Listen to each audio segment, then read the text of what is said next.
guys, welcome to the show. Today I'm here with NaeemKhan in Bradford at his Makeup Academy. Hi Naeem, thank you for having Asia here today. Thank you. So you're a makeup artist, like I said. Tell us a little bit about how you got into the industry. My background is fashion and design. That's what I originally studied. I completed my studies in London.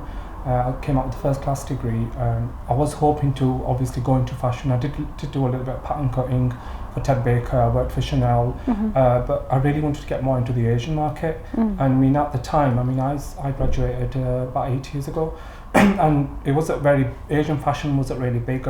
Asian had just come out by then. Yeah. So really there wasn't many opportunities. So then I decided to go over to Pakistan just for a holiday.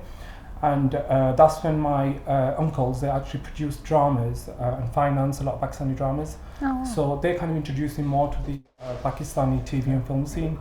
And that's how I kind of got into makeup. It wasn't planned, it was always there as a hobby, but it was just something that was never planned. I kind of accidentally landed myself in it. Obviously I made contacts with a lot of the Pakistani actresses. I became good friends with Reema Khan, Resham, Didar. So just kind of socialising with them, and they'd call me out for the shoot. They'd say, "Oh, we're shooting for a film. Do you want to come out and do the makeup?" So it wasn't really paid work. It was just more like having fun. Yeah. So it was more fun for you. It was like. Yeah, it started off like that, and then obviously now it's ended up as a career. But really, I do thank my uncles for pushing me into it. Yeah. Obviously, at the point when I started, there wasn't very many guys doing makeup, you know. And obviously, being Muslim and coming from a Muslim family, it was kind of not really encouraged. They wanted me to be a lawyer and doctor, just like any other Asian parent. So then my uncles, my mum's brothers, which are already in the industry, then they obviously saw that I had potential. They used to visit here, and I was always very creative. Obviously, you can tell in my studio, I've designed all this myself. So I still love making things. I was very kind of painting and drawing and making sculptures. So they used to see all that, and they used to always say to me, "You're in the wrong place. You need to get to Pakistan." Yeah. So and when I did go over, I kind of just absolutely loved it. And I was lucky enough that we actually lived next door to Noor Jahan, the Melody Queen singer of Pakistan. Yeah. And I was kind of around her family a lot. I used to actually watch her put makeup on, and I used to sit next to her dressing table, and just used to watch her, paint her face, and she used to always look into my eyes and say, "You've got something special about you." And she goes, "One day you are going to be famous." So I think this is my fame. Amazing. That's a lovely story. Thank you. So you landed on your feet now, a well-known makeup artist in Bradford. Oh, well, I'd say a bit more than Bradford. A bit more than Bradford. Yeah, definitely. Obviously I've been as far as America. And obviously, abroad as well. Abroad, yeah. That was the first time I ended up going abroad, was with Farial's wedding in America. I've been before, but it was never a business trip, so that was fantastic, And so you have worked with quite a few celebrities like Pharrell. Farial, obviously, the Asian celebrity that I've worked with from the UK, obviously, and then we've got the Pakistani celebrities. They're not that popular, but actually when I was in Pakistan, they are very famous there. Yeah. Yeah, Pakistani films, as you know, have kind of gone downhill. But Pakistani dramas are fantastic, and I still work on film sets. But Farial was, yes, my main celebrity that I worked with, my first celebrity, I'd say, I worked with from the UK. And what's it like working with celebrities on their weddings? How different is it working with them to a normal everyday girl on her wedding? It's more daunting, obviously. The scary thing is, when I'm going to work with obviously a bride, which is local, you're familiar with everything, aren't you? The area, you're familiar with people and attitudes. But going to America, you just don't know what the people are going to be like. At the airport, I didn't get an experience, so that kind of knocked me back a little bit. It was nothing major. It was just, when they do all the checking and security, kind of, they wanted me to open my suitcase 3-4 times and questioning. And I was like, "Don't worry, I'm not carrying a bomb or anything."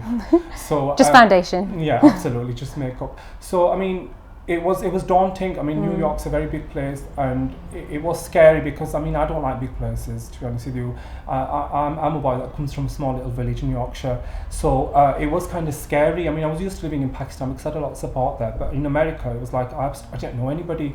So it was daunting, it was scary. And the other thing is, when you are working celebrities, the thing is they kind of control you. You have no control of the situation. If they won't answer their phone, you've got to stop.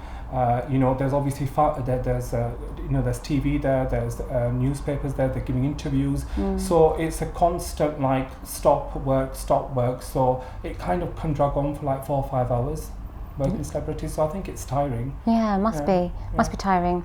But like you said, obviously you're a male makeup artist in this industry. What is it like being a male makeup artist in the industry? Do you get a lot of prejudice, or I mean, like I said, at the time when I wanted to do this, it was like no way, you know. But because having a strong background in fashion, design, theatre, fine arts, I just knew this was a thing for me. Yeah. I mean, my brothers and sisters all have academic backgrounds, but it just wasn't for me. I think from day one, since being a child, my mum used to always say that, you know, I used to actually eat lipsticks when I was 3 years old. Really? Yeah. You used to eat them? At 3 years old, yes. I used to be going through a makeup bag and she goes, you would eat all my lipsticks. And, you know, she always said you was different. You know, always you liked being on your own. You know, you liked spending a lot of time in your bedroom making things. Drawing, I used to love doing portraits. So it was kind of at the time, you know, I was like, oh, what do I do with myself? So I thought fashion maybe, because there wasn't many makeup courses at the time. And I mean, I did have quite a lot of knowledge on makeup just through reading books. I mean, we never had YouTube back then.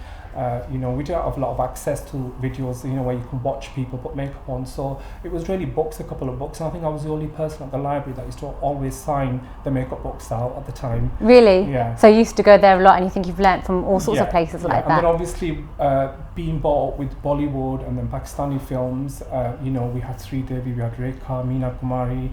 In Pakistani films, we had Fardos from Hiranja, we had Anjuman. So basically, all I really had back in the days was a VCR and, you know, the videotapes. So we'd slot them in, and all I remember was pausing and just observing, and that's how I kind of picked everything up. So you've always had like a natural talent? Yeah, I think it's definitely, I mean, I'm not being taught. I mean, contouring, I knew at the age of probably 13, 14, I picked up on contouring, eyeshadows, you know, just from books and films. Yeah, that's amazing. And we're sitting at your academy, and so here, what kind of stuff do you teach?